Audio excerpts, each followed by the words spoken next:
میں آپ ساری قوم کے سامنے اب یہ کہنا چاہتا ہوں کہ جب بھی، اور انشاءاللہ ہم اب جا رہے ہیں عدالت میں آج سب کے سامنے کہنا چاہتا ہوں کہ یہ عدالت کے اندر کیس جائے گا اور اس میں ایک چیز غیر قانونی نہیں نکلے گی، کیونکہ سارا ریکارڈ اویلیبل ہے۔ اور جنہوں نے قانون توڑا ہے، توشہ خانہ کا قانون کس نے توڑا ہے؟ آصف زرداری نے اور نواز شریف نے۔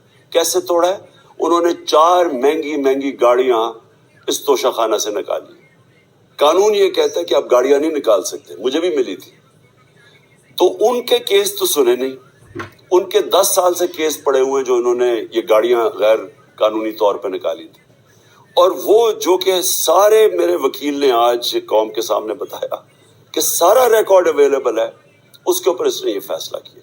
تو پہلے تو ہم جائیں گے انشاءاللہ عدالت میں، لیکن میں اس الیکشن کمیشن کے اوپر اپنی قوم کے سامنے اس کا ذرا اصلیت رکھنا چاہتا ہوں۔ یہ وہ آدمی ہے جو پچھلے 2.5 سال سے ہمارے خلاف فیصلے دے رہا ہے۔ 8 یا 9 دفعہ اس نے ہمارے خلاف فیصلہ دیا، ہم عدالت میں گئے اور عدالت نے اس کے فیصلے اوور ٹرن کر کے ہمارے حق میں فیصلے دیے، کیونکہ اس کے جو فیصلے تھے وہ غیر جانبدار نہیں تھے۔ ہم ای وی ایم مشینز کے اوپر کوشش کرتے رہے کہ اس ملک میں صاف اور شفاف الیکشن ہو، 2 سال کوشش کرتے رہے۔ اس الیکشن کمیشن نے پیپلز پارٹی اور نون لیگ کے ساتھ مل کے وہ نہیں ہونے دیا۔ ہم نے عدالت میں گئے کہ جو سینٹ کے اندر پیسہ چلتا ہے، سینٹ کے الیکشنز کے اندر، کہ وہ ووٹ ویریفائبل ہونی چاہیے، یعنی لوگوں کو پتہ ہونا چاہیے کہ آپ کے ایم پی کدھر ووٹ ڈال رہے ہیں۔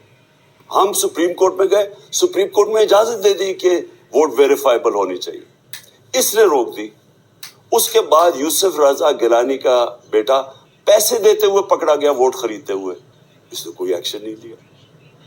یہ اس نے جب ہمارا یہ ابھی جو آڈیو لیکس ہوئی ہے، اس کے اندر کیا چیز آئی سامنے؟ آڈیو لیکس میں یہ سامنے آئی کہ نون لیگ کے ساتھ بیٹھ کے یہ فیصلے کر رہا تھا کہ کون سے حلقے ہمارے کمزور ہیں اور کدھر پی ڈی ایم کی ووٹ جو تھی ہمارے حلقوں سے دگنی تھی۔ اس نے ان کے ساتھ بیٹھ کے فیصلے کیے۔ یہ جو ابھی حال ہی میں الیکشن ہوئے ہیں، اسی الیکشن کمیشن، اس نے پہلے بھی جب پنجاب کے بائی الیکشن ہوئے تب بھی پوری الیکشن کمیشن کی مشینری نے ان کی مدد کی، اور اس کے گورنمنٹ بھی پنجاب میں انہی کی تھی، گورنمنٹ کی مشینری نے بھی پوری مدد کی۔ اس کے باوجود دونوں دفعہ یہ الیکشن ہار گئے، اور الیکشن اس لیے ہارے کہ پاکستان کی قوم ان کو ریجیکٹ کر بیٹھی ہے، اور اللہ کا شکر ادا کرتا ہمارے ساتھ کھڑی ہے۔ جب ہماری گورنمنٹ گئی تب سے یہ مافیا کوشش کر رہا ہے کہ تحریک انصاف کو ختم کر رہی ہے۔ پہلے تو انہوں نے گورنمنٹ گرائی بیرونی سازش، پھر انہوں نے کروڑ روپیہ خرچ کیا، 20 یا 25 کروڑ روپے کی ووٹیں خریدی، لوگوں کو لوٹا بنایا، ہماری گورنمنٹ گرائی۔ اس کے بعد جب ہم نے مظاہرہ کیا، پرامن مظاہرہ، آئین اور قانون میں رہتے ہوئے، ہمیں آئین اجازت دیتا ہے پرامن احتجاج کرنے کی، ہم نے پرامن احتجاج کرنا تھا۔ انہوں نے جس طرح ایک بیرونی، جو آج بھی وہ سائفر اویلیبل ہے جس میں واضح ہے کہ ان کو باہر سے مل کے انہوں نے ایک گورنمنٹ گرائی تھی۔ سب کو پتہ ہے سندھ ہاؤس میں 25 کروڑ روپیہ چلا اور گورنمنٹ انہوں نے گرائی۔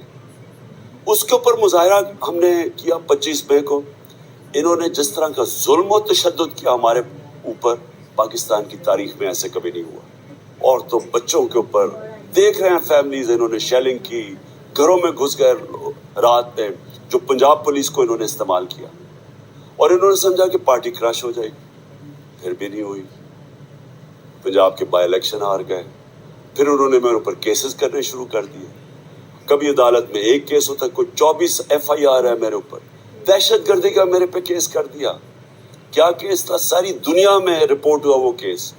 کیس کیا ہے کہ عمران خان کہہ رہا ہے کہ ریمانڈ پہ بھیجنے کے لیے ایک جس کے اوپر تشدد ہوا ہے، کسٹوڈیل ٹارچر ہوئی ہے شہباز گل کو، کہ ہم قانونی کارروائی کریں گے، اس کے اوپر دہشت گردی کا کیس کریں۔ تو پوری کوشش کرتے رہے نہ کسی طرح اس کو، کیونکہ میچ میں تو آپ کھیل نہیں سکتے تھے، تو عمران خان کو میچ سے نکال دو باہر۔ یہ شروع سے ان کی کوشش تھی۔ پتہ ان کو چل گیا کہ عوام آ گئی ہے کھڑی ہو ہمارے ساتھ،